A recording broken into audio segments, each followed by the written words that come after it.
जीवों का दूसरा विलक्षण उपापचय है।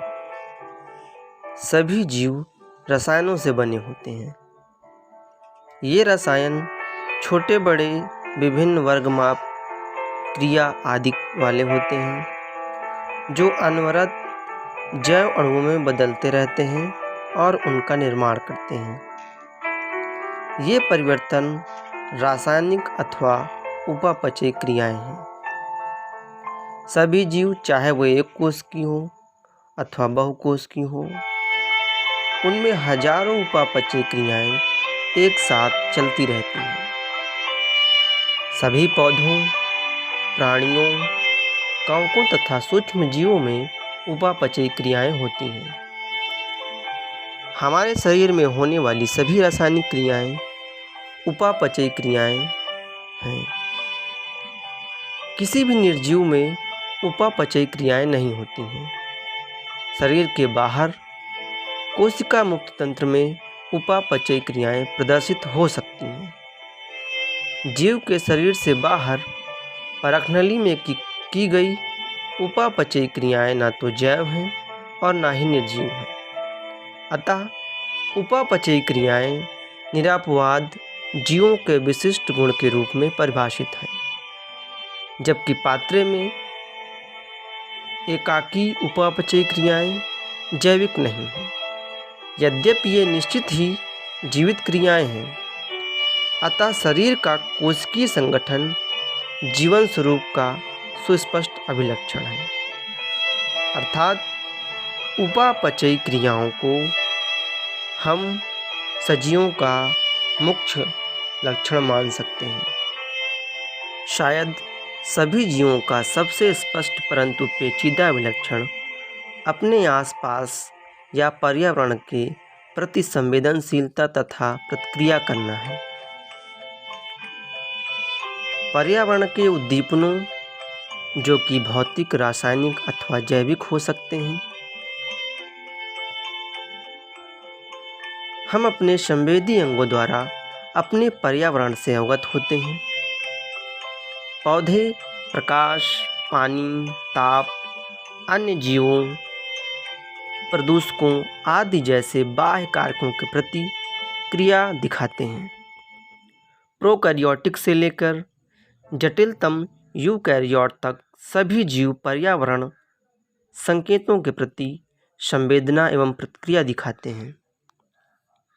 पादप तथा प्राणियों दोनों में दीप्तकाल मौसमी प्रजनकों के जनन को प्रभावित करता है। इसलिए सभी जीव अपने पर्यावरण से अवगत रहते हैं। मानव ही केवल ऐसा जीव है जो स्वयं से अवगत अर्थात स्वचेतन है।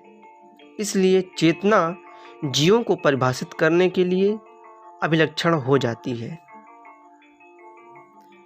जब हम मानव के विषय में चर्चा करते हैं, तब जीवों को परिभाषित करना और भी कठिन हो जाता है। हम जीवों को अस्पताल में जो रोगी अचेत अवस्था में लेटे रहते हैं, उनको देखते हैं, जिसके हृदय तथा फुफ्फुसों को चालू रखने के लिए मशीनें लगाई गई होती हैं। रोगी का मस्तिष्क मृतसम होता है। रोगी में स्वचेतना नहीं होती।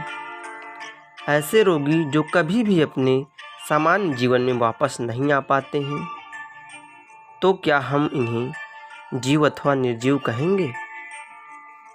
उच्च स्तरीय अध्ययन में जीव विज्ञान पृथ्वी पर जैव विकास की कथा है। आपको पता लगेगा कि सभी जीव घटनाएं उनमें अंतर्निहित प्रतिक्रियाओं के कारण होती हैं। ऊतकों के गुण कोशिका में उपस्थित कारकों के कारण नहीं हैं, बल्कि घटक कोशिकाओं की पारस्परिक प्रतिक्रिया के कारण हैं। इसी प्रकार कोशिकीय अंगकों के लक्षण अंगकों में स्थित आणविक घटकों के कारण नहीं, बल्कि अंगकों में स्थित आणविक घटकों के आपस में क्रिया करने के कारण हैं। उच्च स्तरीय संगठन, उद्गामी गुणधर्म इन प्रतिक्रियाओं के परिणाम स्वरूप होते हैं। सभी स्तरों पर संगठनात्मक जटिलता की पदानुक्रम में यह अद्भुत घटना यथार्थ है। अतः हम कह सकते हैं कि जीव स्वप्रकृति, विकासशील तथा स्वनियमनकारी पारस्परिक क्रियाशील तंत्र है, जो बाह्य उद्दीपन के प्रति अनुक्रिया की क्षमता रखते हैं। जीव विज्ञान पृथ्वी पर जीवन की कहानी है। वर्तमान, भूत एवं भविष्य के सभी जीव एक दूसरे से सर्वनिष्ठ आनुवांशिक पदार्थ की साझेदारी द्वारा संबद्ध हैं, परंतु यह पदार्थ सब में विविध अंशों में होते हैं। जीव जगत में विविधता। यदि आप अपने आसपास देखें तो आप जीवों की बहुत सी किस्में देखेंगे। ये किस्में गमले में उगने वाले पौधे, कीट पक्षी, पालतू अथवा अन्य प्राणी व पौधे हो सकते हैं। बहुत से ऐसे जीव भी होते हैं जिन्हें आप अपने आँखों की सहायता से नहीं देख सकते हैं, लेकिन आपके आसपास ही हैं। यदि आप अपने अवलोकन के क्षेत्र को बढ़ाते हैं तो आपको विविधता की एक बहुत बड़ी श्रृंखला दिखाई पड़ेगी। स्पष्टतः यदि आप किसी सघन वन में जाएं तो आपको जीवों की बहुत बड़ी संख्या तथा उनकी कई किस्में दिखाई पड़ेंगी। प्रत्येक प्रकार के पौधे, जंतु अथवा जीव जो आप देखते हैं किसी एक जाति का प्रतीक हैं। अब तक की ज्ञात तथा वर्णित स्पीशीज की संख्या लगभग 1.7 मिलियन से लेकर 1.8 मिलियन तक हो सकती है। हम इसे जैव विविधता अथवा पृथ्वी पर स्थित जीवों की संख्या तथा प्रकार कहते हैं। हमें यह स्मरण रखना चाहिए कि जैसे जैसे हम नए तथा यहाँ तक कि पुराने क्षेत्रों की खोज करते हैं, हमें नए नए जीवों का पता लगता रहता है। जैसे कि हमने पहले ही बताया है कि विश्व में कई मिलियन पौधे तथा प्राणी हैं। हम पौधों तथा प्राणियों को उनके स्थायी नाम से जानते हैं। ये स्थायी नाम एक ही देश के विभिन्न स्थान के अनुसार बदलते रहते हैं। यदि हमने कोई ऐसी विधि नहीं निकाली जिसके द्वारा हम किसी जीव के विषय में चर्चा कर सकें, जो शायद इससे भ्रमकारी स्थिति पैदा हो सकती है। प्रत्येक जीव का एक मानक नाम होता है जिससे वह उसी नाम से सारे विश्व में जाना जाता है। इस प्रक्रिया को नाम पद्धति कहते हैं। स्पष्टतः नाम पद्धति तभी संभव है जब जीवों का वर्णन सही हो और हम यह जानते हों कि यह नाम किस जीव का है।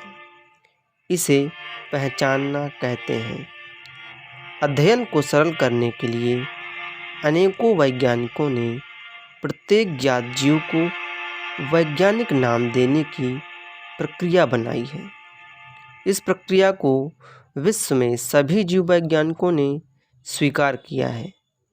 पौधों के लिए वैज्ञानिक नाम का आधार सर्वमान्य नियम तथा कसौटी है, जिसको international code of botanical nomenclature ICBN में दिया गया है।